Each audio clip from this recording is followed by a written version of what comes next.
Hi hello నమస్తే. Welcome to BVR TV official. మిత్రులారా, నేను మీ బీవీఆర్ రావుని. ఒక రాజస్థాన్లోనో ఎంపీలోనో ఏదో రాష్ట్రంలో నాకు సరిగా గుర్తులేదు, ఒక హృదయ విదారక సంఘటన చోటు చేసుకుందండి.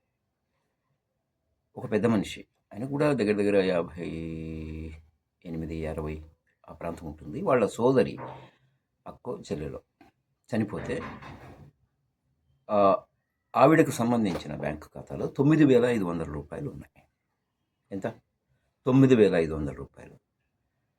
సరే, నేను మా సోదరి చనిపోయింది, ఇలాగ ఆ బ్యాంక్ ఖాతాలో ఉన్న 9,500 రూపాయలు నాకు ఇవ్వండి అంటే వాళ్ళు ఒప్పుకోలేదు.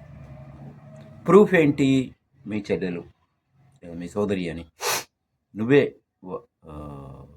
వారసుడివి అని ప్రూఫ్ ఏంటి? సో అవన్నీ తీసుకొని రా, లీగల్ హెయిర్ లాంటివి ఇలాంటివి. వాళ్ళ సోదరి, ఆయన సోదరి అని ఊర్లో అందరికీ తెలుసు, బ్యాంక్ ఆఫీసర్లు కూడా తెలుసు. కానీ రూల్స్ అట.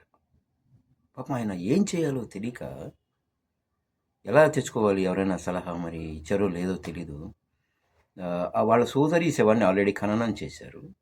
ఆ సమాధిని తవ్వేసి ఆ కళేబరం ఏదైతే ఉందో అది భుజాన వేసుకొని దగ్గర దగ్గర బ్యాంక్ ఉన్న ఒక 4-5 కిలోమీటర్లు భుజం మీద వేసుకొని మోసుకొని వచ్చి అక్కడ పెట్టి, చనిపోయిన మా సోదరి అండి అని చెప్పడం. ఇదంతా చూసిన అందరూ చాలా చాలా బాధాకరమైన విషయం కదండి. సరే, తర్వాత ఏం జరిగింది అనేది పక్కన పెడితే, ఏమిటి ఒక సామాన్యుడికి నీ రూల్స్ ఇవన్నీ? 9,500 ఎవరైనా వచ్చి చెప్తారా? వేరే వాళ్ళు, చనిపోయిన వాళ్ళు, నేనే నాకు ఇవ్వాలి అని చెప్పలేరు కదా. ఆ పాస్బుక్లు అవన్నీ వాళ్ళ ఇంట్లోనే ఉంటాయి కదా. వాళ్ళ సోదరు కాబట్టి అవన్నీ పట్టుకొని వస్తాడు కదా. వేరే వాళ్ళకి ఎలా తేగలుగుతారు? ఆ మాత్రం ఆలోచించలేరు, సిగ్గుండారు కదా. అది కాకుండా వేల కోట్లు బ్యాంకుని మోసం చేసిన వాళ్ళు, విజయ్ మాల్యా కానీ, ఆడవాడు నీరజ్ మోడీ అని, ఇంకా తెలుగు రాష్ట్రాల్లో కొంతమంది ప్రముఖులు ఉన్నారు, కొంతమంది ఏపీలో అక్కడ. మరి వాళ్ళ మీద కేసులు ఉండవు, వాళ్ళని ఏం చేయవు. ఒక సామాన్యుడు ఏమిటి, రూల్స్ మారాలి కదా. పైగా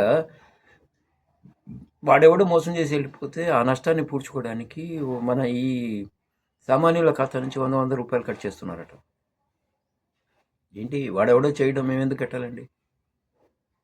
ఏం ప్రభుత్వాలు, ఏమి పరిపాలన, ఏమి ఈ నియమ నిబంధనలు, ఏమిటి అసలు? ఏం జరుగుతుంది?